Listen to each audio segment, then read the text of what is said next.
هو انت مالك قاعده ساكته طول الوقت ما بتتكلميش معايا ليه؟ هرد عليك المره المليون. هو انت مش ناوي تروح تقول لمراتك ان انت متجوزني؟ بنتك بقت طولك، هنقول لمراتك امتى؟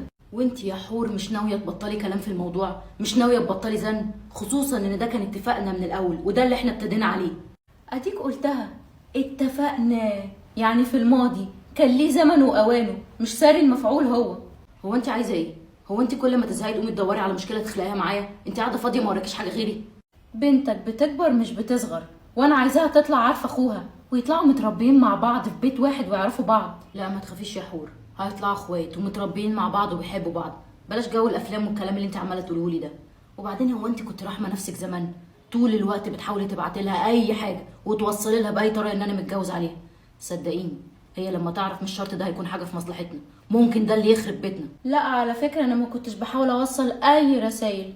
انا لو عايزه اوصل اي رساله ببساطه هرفع عليها سماعه التليفون، الو ضرتك معاكي، وتقول بقى بخربها، تقول بدور على الخراب، احسبها زي ما تحسبها.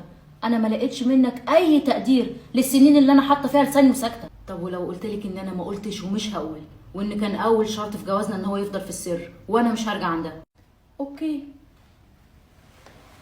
يبقى اللي بيني وبينك بنتك، وما يجمعنيش انا وانت سرير واحد. تمام. في ايه يا ماما؟ مالك انتي وبابا صوتكوا عالي ليه تاني؟ نفس الموضوع. هو احنا عندنا جديد؟ انتي صح يا ماما، خصوصا ان بابا بيرملنا بواقي وقته وبواقي فلوسه وبواقي كل حاجه في حياته، تحس ان هما ليهم الاولويه وبس. انا عايزاكي تروحي تتكلمي مع ابوكي وتقولي له ان ماما هتطلب الطلاق لو انت ما رحتش لمراتك الاولى عرفتها ان انت متجوزها، وتقولوا له ان انت نفسيتك تعبانه جدا من الموضوع ده وان انت نفسك تشوف اخوكي. انا فعلا هتكلم معاه لان الموضوع طول زياده عن اللزوم. جدعه بنت امك يعتمد عليكي، اعتبريه حصل. بابا كنت عايزه اتكلم معاك شويه. ما تتكلمي يا ريتان، انت تستاذني؟ ماما معاها حق يا بابا على فكره، انتوا بقالكوا سنين طويله عريضه متجوزين في السر وكانكم بتعملوا حاجه غلط. وبعدين بصراحه الموضوع طول زياده عن اللزوم، اصلا مجرد التفكير ان انا ليا اخ عمري ما شفته بيجيب لي اكتئاب. وبعدين يا بابا يا حبيبي ليه تحسسني ان امي بتعمل حاجه غلط مع انها متجوزه على سنه الله ورسوله؟ مامتك ما عملتش اي حاجه غلط، بس ده كان شرط بيني وبينها من الاول. وبعدين كل الظروف اللي انا اتجوزت فيها زمان اتغيرت كلها دلوقتي، وما بقاش ليا اي مبرر ان انا اروح واتكلم. بابا لو مش علشان خاطر ماما فعلشان خاطري انا. الموضوع دلوقتي خرج براك وبرا ماما وبرا مراتك الاولى، الموضوع ليه علاقه بيا انا واخويا اللي عمري ما شفته لغايه دلوقتي. تمام يا ريتان، ربنا يقدم لي فيه الخير. ان شاء الله هيقدم الخير يا بابا، بس احنا لازم نعمل الصح. ايدك على 500 جنيه قلت له، وهتشوفي ان هو هيقول لها وهيعمل اللي احنا عايزينه. بس بقى 500 جنيه، ها عملتي ايه؟ هكون عملت ايه؟ قلت له بابا الموضوع دلوقتي خرج براك انت وماما، والموضوع يخصني انا واخويا اللي عمري ما شفته. ايه وطبعا هيعمل اللي احنا عايزينه وهتشوفي. اختصري ها. وقالك ايه؟ قال لي ربنا يعمل اللي فيه الخير. بعدين هو انت مش دخلتيني في الموضوع؟ اصبري عليا، اما كنتش اخليه يدخلنا بيتهم ونقعد في وسطهم ونطردهم بره يبقى انا ما اعرفش حاجه. احسن خليها تترمي في 60 داهيه. ده ما كانش بيعاملني على اني مراته، بيعاملني على اني عشيقته. طول الوقت خايف ان حتى شعرايه مني تيجي على كتفه، كانه بيعمل معايا عامله مش قاعد مع مراته شرعا. واي رميه الكلاب باذن الله. انا الاوان اللي هي تدفن تحت الارض وتختفي من الدنيا كلها، حتى ان شاء الله ما نسمعش صوتها تاني. خليهم بقى يدفعوا تمن السنين اللي احنا بنستخبى فيها عشان هم يظهروا. انا زعلانه منك يا بابا. كده تنام انت في اوضه وماما في اوضه بعد كل السنين دي يا بابا عشان خاطر مشكله بسيطه تعملوا كده؟ هو ليه محدش فاهم ان الموضوع مش بالبساطه دي، وكل واحد فيكم عمال يضغط يمين وشمال ومحدش حاطط نفسه مكاني؟ هي طلبت ايه منك؟ دي طلبت حقها. حقها يا ريتان لو ده كان اتفاقنا من الاول، وبعدين مامتك هي اللي عايزه كده مش انا اللي طلبت. فاهمك يا بابا ومش عايزه اضغط عليك، بس انا مش قادره اتصور ان انت وماما علاقتكم توصل لكده. وعشان بتطلب ايه؟ ان هي الناس كلها تعرف انها مراتك يا بابا؟ ريتان اللي مامتك بتعمله معايا ده اسمه لوي الدراع. وبعدين انا بقالي سنين عماله اقول انا مسافر ورايح جاي على البيت، وبعدين في الاخر اقول لهم انا متجوز تاني. بابا حبيبي احنا مش عايزين نبوظ لك اي حاجه. انا كل اللي انا بتمناه ان انا اروح اقعد في بيتك التاني واتعرف على اخويا ويبقى ليا بيت تاني بروح واجي عليه، يعني اسره تانيه يا بابا. هو في احسن من لم الشمل؟ ان شاء الله يا حبيبتي، ان شاء الله هتقدر يا بابا يا اعظم واحلى واطعم اب في الدنيا. انا هنزل بقى عشان الحق اروح لهم هناك. معلش غبت عليكم اليومين اللي فاتوا بسبب الشغل، بس انا بصراحه عايزه اتكلم معاكي في حاجه مهمه قوي يا غلا. بس اللي اقوله لك ده قبل ما تردي عليه تفكري فيه كويس جدا وتقدري الظروف اللي انا اتحطيت فيها، والموقف اللي انا كنت فيه وقتها. في ايه يا باهي؟ مالك؟ في ايه؟ قلقتني. غلا، انا اتجوزت عليكي، بس الموضوع ده كان من فتره طويله جدا، من سنين، وده طبعا كان بسبب الظروف وقتها وبسبب ضغط ابويا وامي عليا. وطبعا انت دلوقتي مستنيني ان انا اقوم اعيط واصوت واقول لك حرام عليك، اتجوزت عليا ليه؟ امتى وفين؟ صح؟ مش فاهمك يا غلا. انا مش مستني حاجه معينه، وانا مستغرب رد فعلك دلوقتي. اعملي وقولي اللي انت عايزاه، انا هستوعب اي حاجه هتقوليها. كان ارحمني يا بيه على فكره ان انت تيجي تقولي، والصح ان انا كنت اعرف، احسن من سنين الشك اللي انا كنت عايشه فيها. لا لا، بصراحه هو ما كانش شك، هو كان شبه تاكيد. بس انا كنت كل يوم بسال نفسي، معقول يكون فعلا متجوز عليا؟ عمري ما كنت بقدر اجي اسالك ولا واجهك، لاني ما كنتش قادره ولا مستعده ان اسمع الاجابه. وبسال نفسي، طب لو سمعت الاجابه وقال لي اه، هعمل انا ايه؟ والسؤال الاصعب اللي كنت بخاف حتى اساله لنفسي، هو ممكن يكون اتجوز عليا ليه؟ وكنت بخاف اسمع الاجابه عشان انتي ما كنتيش بتخلفي، لان ربنا الحمد لله رضاني وخلفت بعدها. ايوه يا غلا، بس انتي خلفتي بعد كام سنه، وانا امي كان نفسها تشوف ابني، ده غير الزن عليا في الرايحه والجايه. وبعدين انا مش هتكسف منك، انا كنت بدات افقد الامل. انا بقى مش زيك يا باهي، انا ما قطعتش ولا فقدت الامل يوم في رحمه ربنا بيا، وعشان كده ربنا كرمني وكرمني قوي الحمد لله. غلا، انا عندي بنت، والبنت دي بصراحه نفسها تيجي تقعد معاكم هنا وتشوفك وتشوف اخوها، وانا نفسي ان انتوا تتلموا كاسره واحده. مش عايز كل واحد يطلع في حته. انا كنت غلطان واتاخرت، بس مش عايزه اكمل في ده. اعمل اللي انت عايزه يا باهي، ما تخافش، انا من زمان كنت بستعد كويس قوي للحظه دي، بس كنت بقول كل الافكار اللي بتجيلي دي مجرد كابوس، وان عمر ما باهي هيعمل كده فيا في الحقيقه. لا مع الاسف يا غلا، ده واقع، وواقع انا السبب في تاجيله، بس مفيش اي حاجه في ايدي ان انا اعملها دلوقتي. كلنا هنتاقلم على الوضع الجديد اللي هو الوضع الحالي. على الاقل بقى من وجهه نظري في جانب ايجابي، ان انا مش طول الوقت هفضل افكر واشك واشوفك وانت عمال بتكذب قدام عينيا وتقول لي انا مسافر في شغل وراجع في شغل. فعلا كفايه، انا قايمه انام. صباح الخير يا غلا. حور، انا قلت لغلا ان انا متجوزك عليها، وقلت لها على بنتنا ريتال، وقلت لها ان البنت عايزه تروح تقعد وتشوف اخوها وتقعد معاهم كام يوم. هو ده القرار الصح اللي انت كان لازم تعمله من الاول.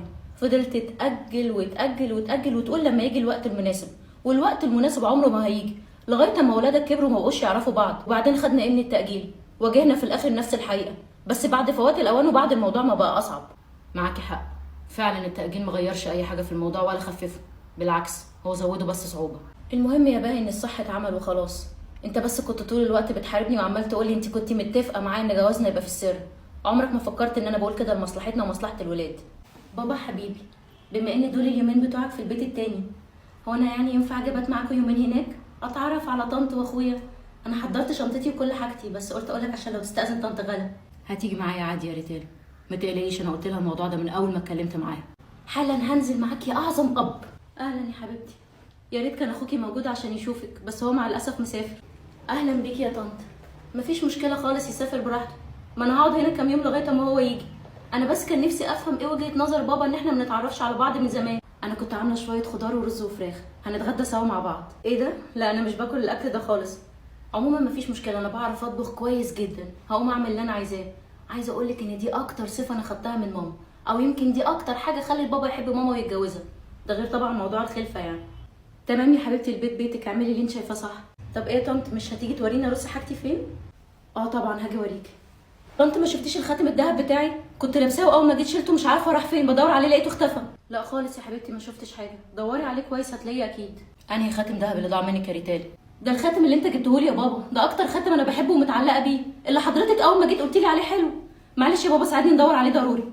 ما تقلقيش، اكيد هنلاقيه طالما في البيت، انا هقوم ادور معاكي. طيب وانا هقوم ادور كده واكنس الارض يمكن الاقيه في حته.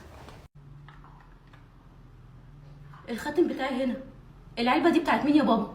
الحمد لله انك لقيتيه، بس العلبه دي بتاعت غلا، ايه اللي جابه هنا؟ لا انا بصراحه ما اعرفش يا بابا، بس حضرتك ممكن تسالها، هي اكتر واحده هتقدر تجاوب.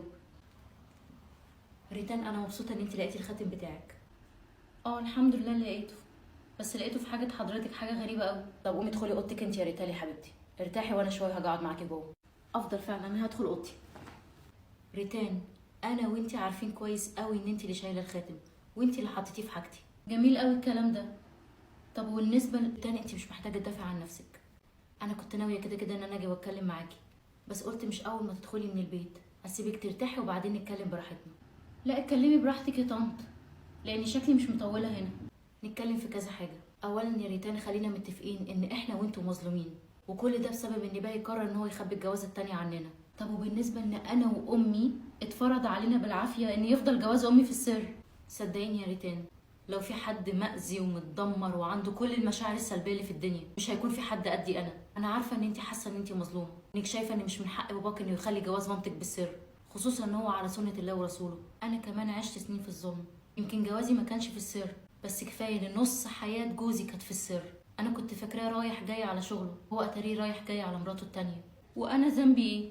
وامي ذنبها ايه؟ ليه نعيش طول عمرنا مأذيين؟ ليه عيش طول عمري خايفه اخد صوره او انزل صوره ليا انا وابويا لحسن اي حد يشوفها؟ تاني يا ريتان، خلينا نعيش مع بعض بموده ورحمه وصله رحم. كده كده الوضع الحالي انا مش هقدر اغير فيه، انا كبرت وربيت ابني ومش هقدر اتخلى عن علاقتي بجوزي. معاكي حق، الغل والحقد خلوني داخله البيت ده وناويه ان انا اذيكي، زي ما كنتش ناويه اطلعك بره.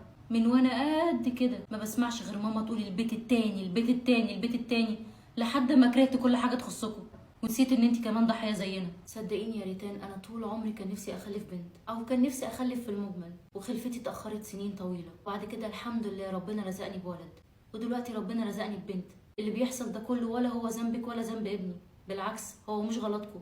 بس خلينا متفقين ان احنا لو حطينا ايدينا في ايدين بعض وتعاملنا كأسرة واحدة، احنا ممكن نطلع افضل حياة من الموقف الحالي. وبدل ما نعادي بعض ونأذي بعض ونخلق حرب بيننا وبين بعض، احنا ممكن نود بعض زي ربنا سبحانه وتعالى ما قال. الحمد لله على السلامة. احكيلي، عملتي ايه في بيت مرات ابوكي؟ مشيتي على الخطة بتاعتنا ولا لا؟ الله يسلمك يا ماما، انا ما مشيتش على الخطة. لا. امال انا موداكي هنا تعملي ايه؟ حلقة تعارف؟